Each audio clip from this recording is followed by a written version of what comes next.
হিলিয়ামই হলো আধুনিক যুগে ভারত থেকে আবিষ্কৃত একমাত্র মৌল।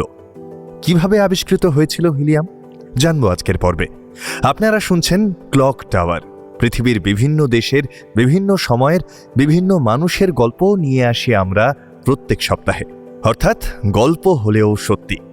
আমাদের আজকের পর্বটি আমরা বিনির্মাণ করেছি বিভা পাবলিকেশন প্রকাশিত লেখক গৌতম গঙ্গোপাধ্যায় রচিত আকাশে মেলেছি চোখ বইটির জ্যোতির্পদার্থবিদ্যার জন্ম অধ্যায় থেকে। আজ প্রথম পর্ব। লেখক গৌতম গঙ্গোপাধ্যায় কলকাতা বিশ্ববিদ্যালয়ের নিউক্লিয়ার ফিজিক্সের অধ্যাপক। লিখেছেন বাংলা ভাষায় বহু বৈজ্ঞানিক গ্রন্থ। লেখালেখি ও অধ্যাপনার পাশাপাশি তিনি বিজ্ঞান চেতনা প্রসারেও কাজ করে চলেছেন অনবরত। লেখক বঙ্গীয় বিজ্ঞান পরিষদের বর্তমান কর্মসচিব। আমাদের এই প্রয়াসে পাশে থাকার জন্য আমরা আন্তরিক কৃতজ্ঞতা জানাই লেখককে। তাহলে আর দেরি না করে চলুন শুরু করি আজকের পর্ব। অনেক দিন পর তিতলি আর তার বাবা দেবব্রত বাবু ছাদে এসে দাঁড়ায়। তিতলি রাতের আকাশ দেখতে বড্ড ভালোবাসে। হরেক রকম প্রশ্ন ঘোরে তার মাথায়, আর সেই সব প্রশ্ন সে তার বাবাকে জিজ্ঞাসা করে। দেবব্রত বাবু একটুও বিব্রত না হয়ে মেয়ের সব প্রশ্নের উত্তর দিয়ে যান।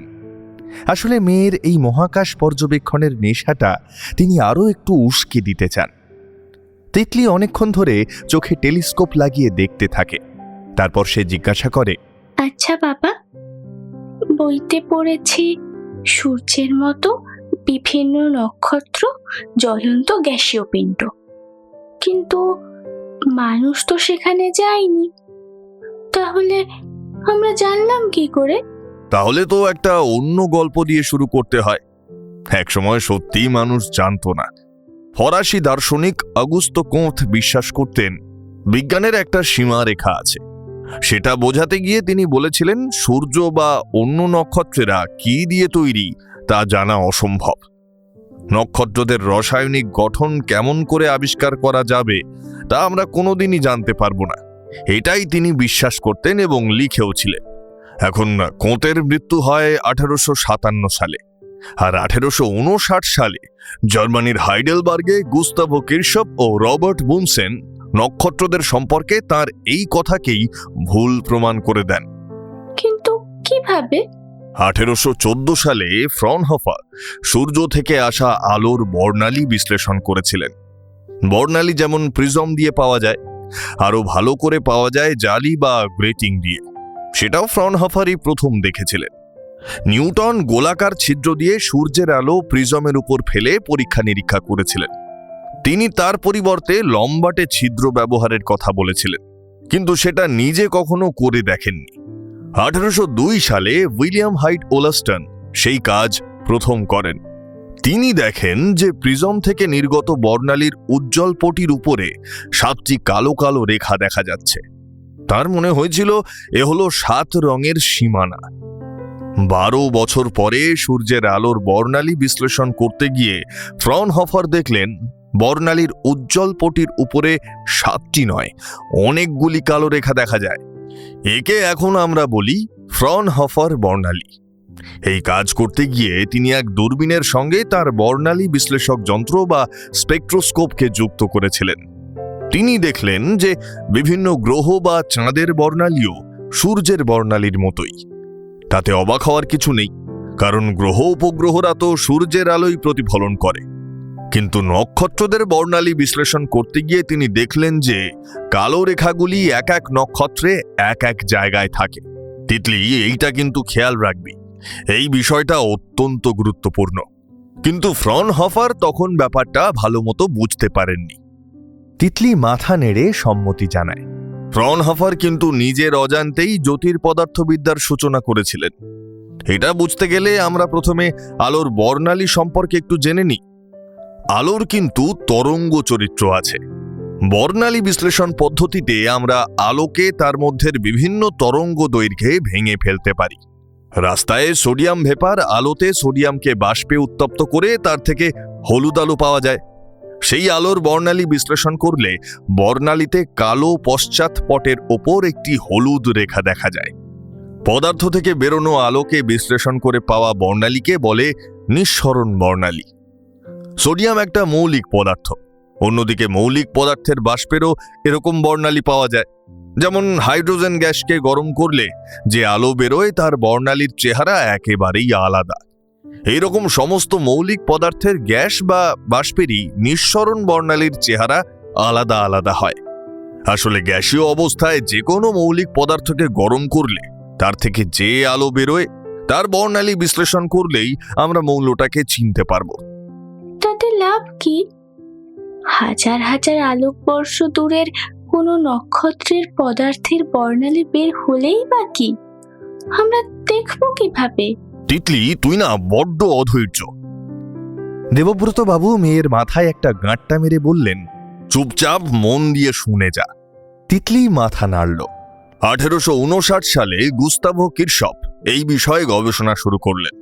যদিও তিনি এ ব্যাপারে যে প্রথম তা কিন্তু নয়, তবে তিনি প্রথম পুরো ব্যাপারটা পরিষ্কারভাবে বুঝেছিলেন বলেই তার কাজটাই আমরা আলোচনা করব।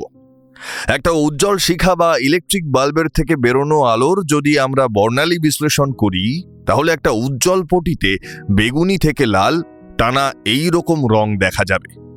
আলাদা আলাদা করে কিন্তু রেখা দেখা যাবে না। কিরশফ এইরকমই একটা উজ্জ্বল শিখা বা বর্ণালী বিশ্লেষকের মাঝখানে রাখলেন সাধারণ তাপমাত্রার সোডিয়ামের ভেপার বা বাষ্প। দেখা গেল নিঃসরণ বর্ণালীতে ঠিক যেখানে সোডিয়ামের উজ্জ্বল রেখা ছিল, উজ্জ্বল আলোর পটিতে ঠিক সেইখানেই একটা অন্ধকার বা কালো রেখা দেখা যাচ্ছে। এই ধরনের বর্ণালীকে বলে শোষণ বর্ণালী। বহুবার পরে এই পরীক্ষা করে তবে কিরশফ বললেন, যে কোনো মৌলকেই গ্যাসীয় রূপে উত্তপ্ত করলে সে যে তরঙ্গ দৈর্ঘ্যের আলো বিকিরণ করে, সেই মৌলের শীতল গ্যাস ঠিক সেই তরঙ্গ দৈর্ঘ্যের আলোকেই শোষণ করে। সেই জন্যই ওই তরঙ্গ দৈর্ঘ্যের জায়গাটা শোষণ বর্ণালীতে অন্ধকার দেখায়। এরপর বিভিন্ন পদার্থের বর্ণালী বিশ্লেষণ করে কিরশফ ও তাঁর সহকর্মী বুনসেন সিজিয়াম, রুবিডিয়ামের মতো নতুন মৌলিক পদার্থ আবিষ্কার করলেন। কিরশফ এবং বুনসেন তাদের গবেষণার থেকে ফ্রনহফারের বর্ণালীর ব্যাখ্যা দিলেন। আধুনিক যুগের ভাষায় বললে, সূর্যের কেন্দ্রের অঞ্চলে নিউক্লিয় সংযোজন বিক্রিয়াতে তাপ উৎপন্ন হয়, আর সেই প্রচণ্ড উত্তপ্ত অঞ্চল থেকেই আলো বেরোয়। সূর্যের একদম বাইরের স্তর, আলোকমণ্ডল ও বায়ুমণ্ডলে যে সমস্ত মৌলের পরমাণু আছে, তারা তাদের চরিত্র অনুযায়ী কোনো কোনো তরঙ্গ দৈর্ঘ্যের আলো শোষণ করে। ফলে সেই তরঙ্গ দৈর্ঘ্যের আলো আমাদের কাছে এসে পৌঁছয় অপেক্ষাকৃত অনেক কম পরিমাণে। বর্ণালীতে সেই সমস্ত তরঙ্গ দৈর্ঘ্যের জায়গায় কালো দাগগুলো দেখতে পাওয়া যায়। তাই সূর্যের বা অন্য নক্ষত্রের ক্ষেত্রে শোষণ বর্ণালী বিশ্লেষণ করে কোন কোন তরঙ্গ দৈর্ঘ্যের জায়গায় কালো দাগ অর্থাৎ অন্ধকার তা দেখে কোন কোন মৌলের পরমাণু আছে সেখানে তাও বলা সম্ভব। যেমন সূর্যের বাইরের দিকে আছে সোডিয়াম, সে আলো শোষণ করে বলে ফ্রনহফার বর্ণালীতে সোডিয়ামের ডি রেখা দুটোর জায়গায় অন্ধকার দেখায়।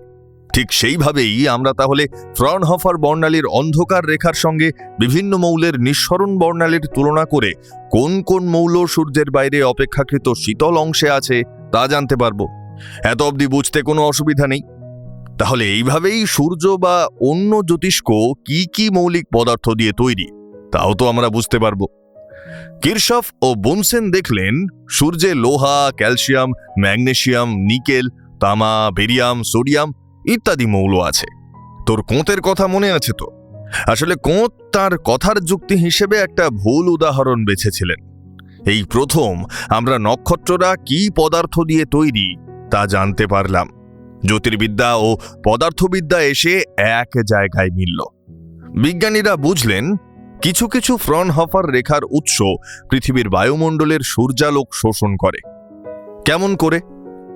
উঁচু পর্বতের উপরে উঠে সূর্যের আলোর বর্ণালী বিশ্লেষণ করে বিজ্ঞানীরা দেখলেন কিছু কিছু ফ্রনহফার রেখা খুব দুর্বল হয়ে যায়, কিন্তু বাকিদের কোনো পরিবর্তন হয় না।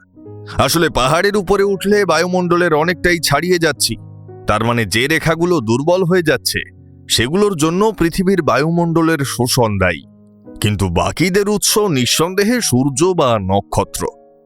এ প্রসঙ্গে আরও একটা গল্প বলি যেখানে বর্ণালী বিশ্লেষণ কাজে লেগেছিল, আর শুনলে অবাক হবি এর ঘটনাস্থল কিন্তু আমাদেরই দেশ।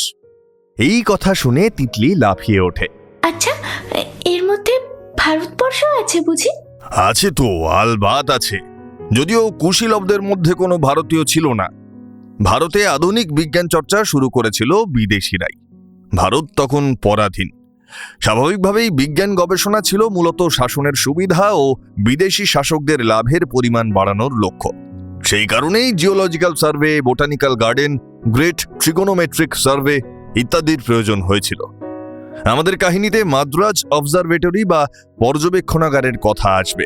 তার মূল দায়িত্ব ছিল ভারতবর্ষের পূর্ব উপকূলে জাহাজ চলাচলের সুবিধার জন্য জ্যোতির্বিদ্যা ও ভূগোলের চর্চা। এই রকম কেজো বিষয়ের সঙ্গে সঙ্গে অনেক সময় মৌলিক জ্ঞানের চর্চাও হয়েছিল। কখনো কখনো ব্যক্তিগতভাবে কেউ কেউ সে উদ্যোগ নিয়েছিলেন। আবার কখনো কখনো পরিস্থিতি এমন হয়েছিল যে ভারতে এসে গবেষণা করার প্রয়োজন হয়ে পড়েছিল। সেটা কিরকম? আমাদের দেশে থেকে কারা কাজ করেছিলেন? কি কেমন লাগলো আজকের পর্ব? অবশ্যই জানান কমেন্টে। দ্বিতীয় পর্ব নিয়ে আমরা আসছি আগামী সপ্তাহে। দেখতে ভুলবেন না কিন্তু। আমাদের প্রত্যেক পর্ব তৈরির পেছনে থাকে আমাদের একাধিক সদস্যদের কঠোর পরিশ্রম। আপনার ছোট্ট একটা লাইক সেই পরিশ্রমকে দিতে পারে অনেক অনেক ভালোবাসা। তাই অবশ্যই পর্বটি লাইক করে আমাদের আরও ভালো ভালো পর্ব তৈরি করতে উৎসাহিত করুন। বন্ধুদের সঙ্গে শেয়ার করে নিন এই পর্ব, আর সাবস্ক্রাইব করুন আমাদের চ্যানেলটি। আজকের পর্ব পাঠে ছিলাম আমি শঙ্খ, তিতলির চরিত্রে Barnisha, script Kaushik Roy, sound design Shankha, cover Suchismita, video edit invisible man. আগামী সপ্তাহে আমরা আসছি আরও একটি নতুন পর্ব নিয়ে। সঠিক সময়ে তাই নোটিফিকেশন পেতে অবশ্যই সাবস্ক্রাইব করে রাখুন আমাদের চ্যানেলটি। তাহলে দেখা হচ্ছে আবার পরের শুক্রবার ঠিক রাত 9টায়। ততক্ষণ ভালো থাকবেন, সুস্থ থাকবেন।